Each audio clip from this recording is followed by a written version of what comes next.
You need to pick hard problems to solve and be ambitious with that.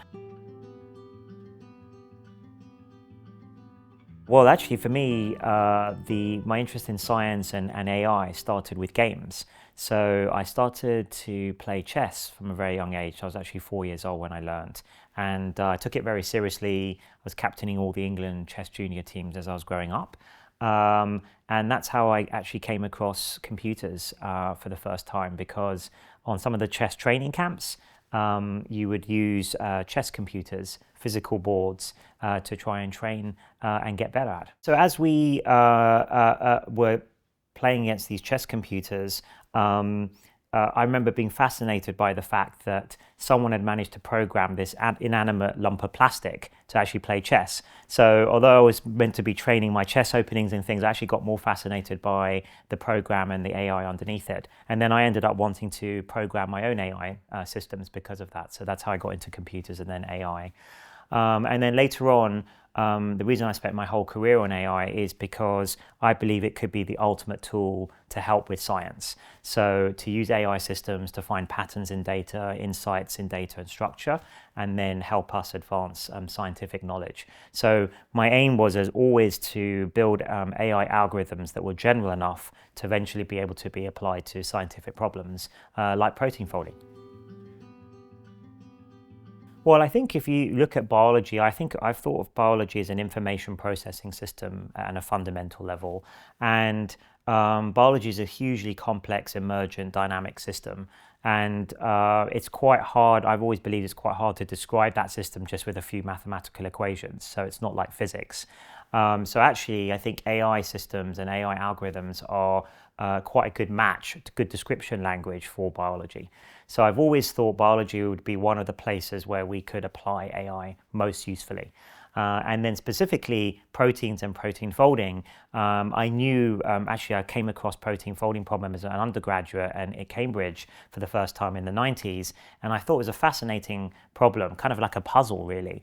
And also a puzzle that if one could solve it, you would unlock so many new avenues of research and important research and discovery, like drug discovery and disease understanding. So it was a fundamental problem and it was a really interesting puzzle. And I thought it was also would be very amenable to AI techniques. Well, I've used gaming. I mean, games has been a passion of mine and a core part of my entire life. I think I've used gaming at least in 3 different ways. So first of all, to sort of train my own mind. And when I was a kid, actually, if you play chess and things like that very seriously, then it becomes very formative with the way that you think about the world, and and formative of how I approach problems. So that was the first step. The second one was actually writing AI for computer games. That was my first career, and designing AI for commercial computer games and exploring the world of AI through that. And then finally, as a third way, is with DeepMind and my AI company, actually using games as a test bed, a proving ground for the AI systems to learn and see if these learning algorithms could work. So games has been a critical part of my entire career. I wrote that when I was 17, Theme Park. Yeah, and it was probably my first big success, I guess. And but that, of course, has AI as the heart of the game. That's why everyone liked Theme Park, because anytime you play, as you'll remember, anytime you design your own theme park, all the little people would come in and play on your rides and everything. And every time the game would be different, because the AI would react to how you as the player design the theme park. So that was one of the things that after I wrote that and I saw how many people enjoyed playing it and interacting with the AI, that made me convince me that AI was what I wanted to spend my whole career on. I do still find little bits of time to keep my hand in with things like chess. I play chess sometimes late at night online, just a little bit like going to the gym for the mind, to keep the mind sharp. So I love doing that, and I play some video games and things and board games with my children. We used to play League of Legends as a team with my kids and my brother and a good friend of ours. Well, I think science is the most important, and the scientific method is probably the greatest invention humanity's ever come up with. And I think science is what drives all progress, and modern civilization comes from scientific and technical advances. And I think it's the most important thing we could apply AI to is to advance science and things like medicine. So for me, it's the number one thing to apply a science for the benefit of humanity to is things like diseases and understanding and advancing human knowledge. Yeah, it's an amazing feeling. That's what's been so gratifying, I think, about AlphaFold. And we put it out there, open sourced it, put it out there freely for the world to use. And over 2 million researchers have used AlphaFold and the structures we predicted for their important work. And it's been used for so many things, so many great pieces, research that we couldn't have imagined. And that's been great to see. And I think we're probably only at the beginning of the impact that AlphaFold will have on things like drug design and understanding biological processes. Yeah, of course, like any career, a successful career, there's obviously been ups and downs, and mine's no different. I've had a lot of successes, but I've also had some setbacks. My original first games company, we had some difficult times, in part because I think some of the ambitions that we had for the game design and the technologies were a little bit too ahead of where the technology was. So I've described it as being, 20 years ahead of your time. And actually what I realized was that you need to pick, timing is very important. You need to pick hard problems to solve and be ambitious with that. But you've also got to pick the right time when the world and the context that you're in is the right kind of environment for those ideas to flourish. And that's what I took into my later career, so that learning. And I was better able to calibrate that later on in my career, I think, in terms of picking really hard problems, but at the right time for where we could make serious progress. I think absolutely. I actually don't really regard it as failure because it's so fundamental to advancing anything in science. If you're working at the frontier of knowledge where no one's been before, which is exhilarating, then of course it means sometimes you'll make hypotheses that turn out to be not right. But that's just part of the parcel of exploring the frontier.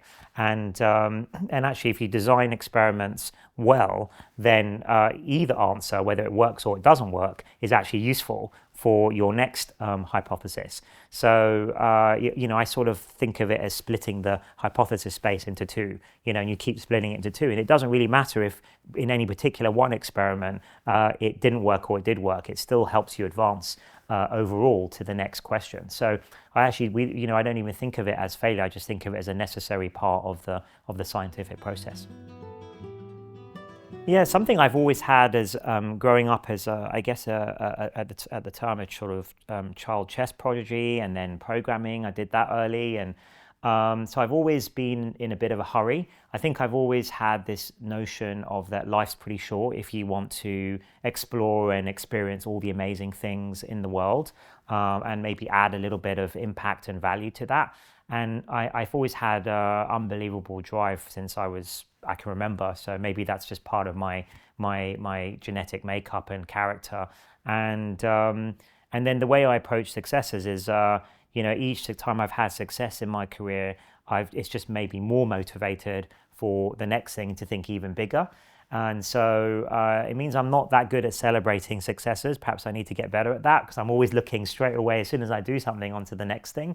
But it served me quite well in terms of my career and driving me forward to do more and more ambitious things.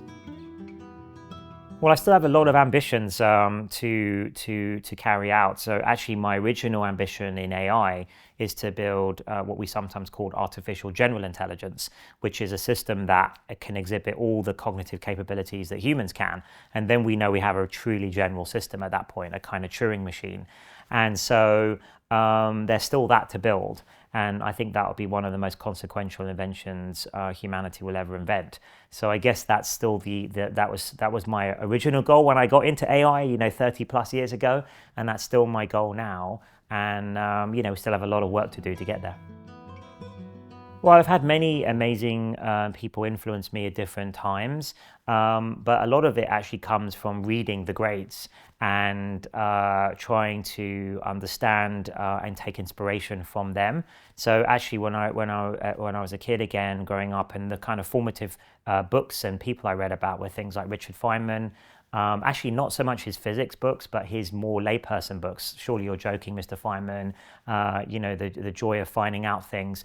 So that actually, I really recommend to any students who are watching this to read those books, because I think he really explains and gets across how enjoyable, how thrilling it is to be exploring at the frontiers of science. And then my other kind of all-time heroes are people like Alan Turing, Claude Shannon, von Neumann, the people who sort of founded the computer era and the information theory era, and also sort of started off artificial intelligence, I suppose. I think when I was probably the most important teacher for me was my high school maths teacher for my A levels. Mr. Lovegrove was his name, and he not only taught us maths really well, but actually I realized looking back on it, he was teaching us how to think and how to break down problems in a really disciplined, efficient way. And that, combined with my chess upbringing, I think was really great and formative for me in terms of the way that I try and approach problem solving now. So that was great. And then probably in terms of like my biology knowledge and being inspired to apply AI to biology, it'd be people like Paul Nurse, who I've known for over 25 years now, and I've discussed with him many times about biology as an information processing system or an information system. Well, what I would say is actually, I'm a really big believer in interdisciplinary research and interdisciplinary science. And I think that is what a lot of the next, if next 10 years or so, a lot of the big advances will come in the combination of two or more subject areas and sort of the in-between points where they connect. And so for me, that was AI and neuroscience originally, and then now, of course, AI and biology. And I think there's so much potential now of combining, a couple of subjects together and then find something new. So what that means is being quite a generalist and a sort of polymath in a way, and getting quite deep understanding and knowledge of at least two areas, which is quite hard to do, but I think it's extremely worthwhile. And I think increasingly we'll see connections across subject boundaries. For me, maybe it would be to believe in your ideas. And even though they seem quite outlandish, believe in them. Of course, I did believe in them. That's why I pursued them. But perhaps I had less faith in that than I should have had, that those ideas would bear fruit and if with enough passion and work and effort. I think having confidence in your ideas from an early stage is very, very important. Well, I think this is where I think intrinsic passion for what you're doing becomes important. So this happened with me when starting on AI. First of all, 30 years ago, almost no one was working on AI. And then even when we started DeepMind, back in 2010, nobody was really working on AI, certainly not in industry. And then you fast forward to today, and everybody seems to be involved in AI or interested in it. And we sort of foresaw that. But at the time, everyone thought we were pretty crazy. Everyone was like, well, we know AI doesn't work.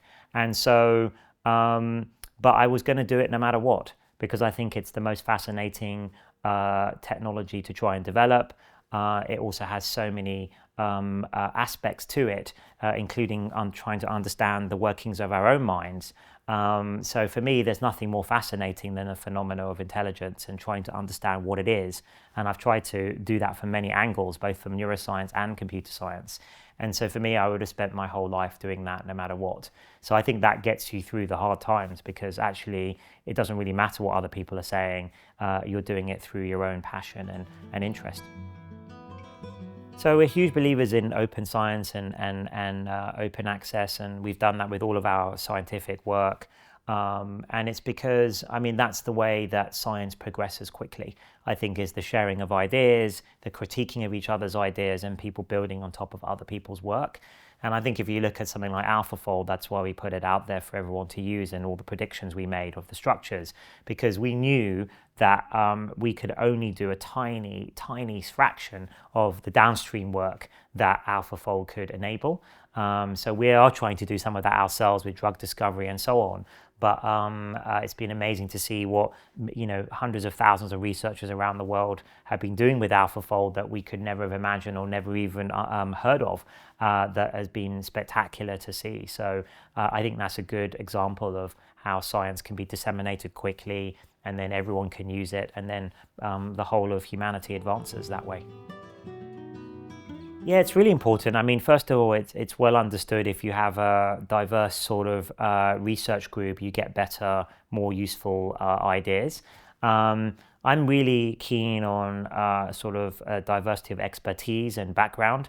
So in DeepMind, in our research groups, we've always had at the beginning multidisciplinary groups. So at the start, engineering with machine learning, with neuroscience, mathematics, and then since then we've added philosophers, ethicists, chemists, physicists, and so on. So actually it's a real melting pot of expertise and ideas, and I think that's a lot of the strength of the work we do comes from that, including things like AlphaFold, which is a big collaboration between people with very different world-class skills in their own areas, but come together into a multidisciplinary group.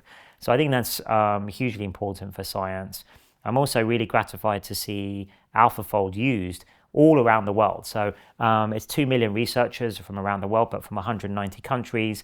We ourselves have done collaborations with places like the DNDi, Drugs for Neglected Disease Institute, part of the WHO, that concentrates on helping with diseases that affect the poorer parts of the world, sometimes in the global south, things like leishmaniasis or dengue fever, or these kinds of diseases that are sometimes under-researched by big pharma. And it's been really pleasing for us to just be able to give those non-profit institutes the protein structures so they can get on straight away with designing drugs and trying to find cures or mitigations for those diseases. So I think that's been one of the most satisfying collaborations we've had. Well, I think the possibilities with AI are almost unlimited. If you think about what intelligence is, and let's take human intelligence first of all. Human intelligence always astounds me, and I don't think we think about this enough. It's created modern civilization around us, and sometimes when I'm flying over to the US for a business trip or something on a 747, I sometimes look out the window and think, how have we as humanity managed this with our sort of primate brains? It seems incredible to me, and I don't think people stop and think how magical that really is. So really the power of intelligence, human intelligence, has created the wonders of modern civilization. So we shouldn't be surprised that intelligence is sort of like this incredibly powerful force of nature in some sense. And I think the science of AI is about trying to explore and understand what that is, what intelligence is. And the best expression of understanding something is, actually trying to build it. So that's what the engineering science of AI is about. And if you build it in a general enough way, like we're trying to do with artificial general intelligence, the whole point of that is that it could be applied to anything, any kind of problem, any kind of data, much like the human mind. We seem to be infinitely adaptable in a way, and we've invented, modern society around us with our brains. Well, I think it's hard, and I think part of that is outside the scope of the technology. It's a geopolitical question. But I think the technology itself should bring incredible productivity gains, economic gains, and scientific gains. And I think then it's important for society to sort of decide collectively what we should use this incredibly powerful general purpose technology for, what we shouldn't use it for, and then how the benefits of that should be spread and shared around the world. And I think it's important for technologists and scientists like us who are working on the technology to engage widely with civil society, governments, academia, industry, all to come together to start debating these questions. And at Google DeepMind, we've tried to facilitate a lot of those conversations and convene those. And there's a lot more to do on that front. I think there are two concerns on AI for me. One is these are general purpose systems, and very like any powerful general purpose technology, it can be used for good, which is of course things like medicine and climate and help us with some of humanity's greatest challenges. But it can also be repurposed by bad actors for harmful ends. The same technology. So it's really the technology itself is kind of neutral. It depends on how we as scientists and humanity and society decide we're going to use it and deploy it. I worry about the bad actors and how they may access the same technologies for harmful ends. So that's one thing. The second thing is, as the systems become more and more powerful themselves, more autonomous, more agent-like, can we understand and keep control of those systems, make sure they have the right goals and values, and how do we ensure that the guardrails around how those systems work are robust enough?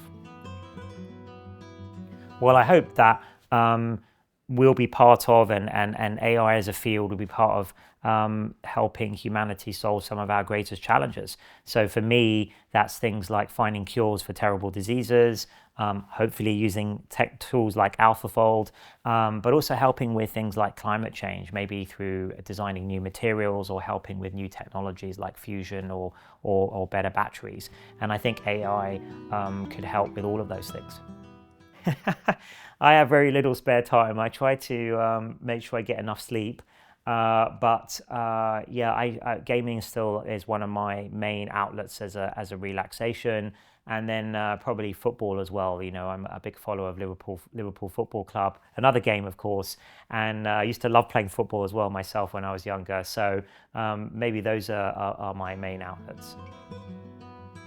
I don't really think of things as work-life balance. So for me, I guess I've been very lucky in that I've designed my work to sort of be what my life passions. So whether that's gaming, whether that's neuroscience, whether that's AI, whether that's biology. And so I have a lot of interests, and I get into them very deeply, and I love learning. That's my main thing, and sort of mastering new skills or new domains. That's what I love doing. So I sort of designed, I guess, my career to allow me to explore that to the maximum. So I don't really see any distinction in my life between work and life. It's all just one big adventure. Well, when we got the call, the famous call from Stockholm, to be honest with you, I was in total shock for the whole day. I think I was stunned, and it just felt surreal and like a dream almost. And I think for the next 2-3 days, my mind was just scrambled. So it was an incredible feeling, amazing feeling, and one of kind of shock and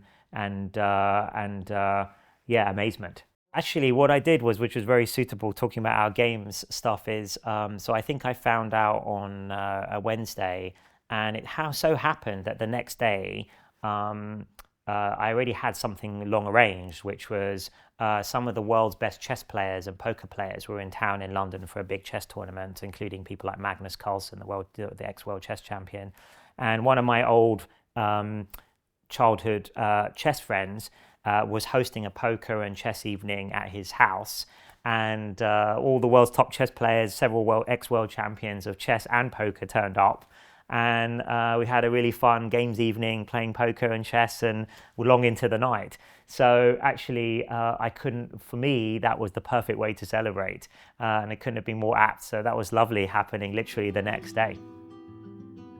Well, this is, it's kind of like the realization of a lifelong dream, and it's such a great honor. It's the honor of a lifetime, of course. And it's always been my dream, really, from reading about those greats when I was a kid, to maybe do some work one day that would have the impact that would be worthy of being included in the pantheon of these great laureates. And so it's sort of kind of unbelievable that that's actually happened. And all of my scientific heroes from the past, and sort of joining them in this exclusive group.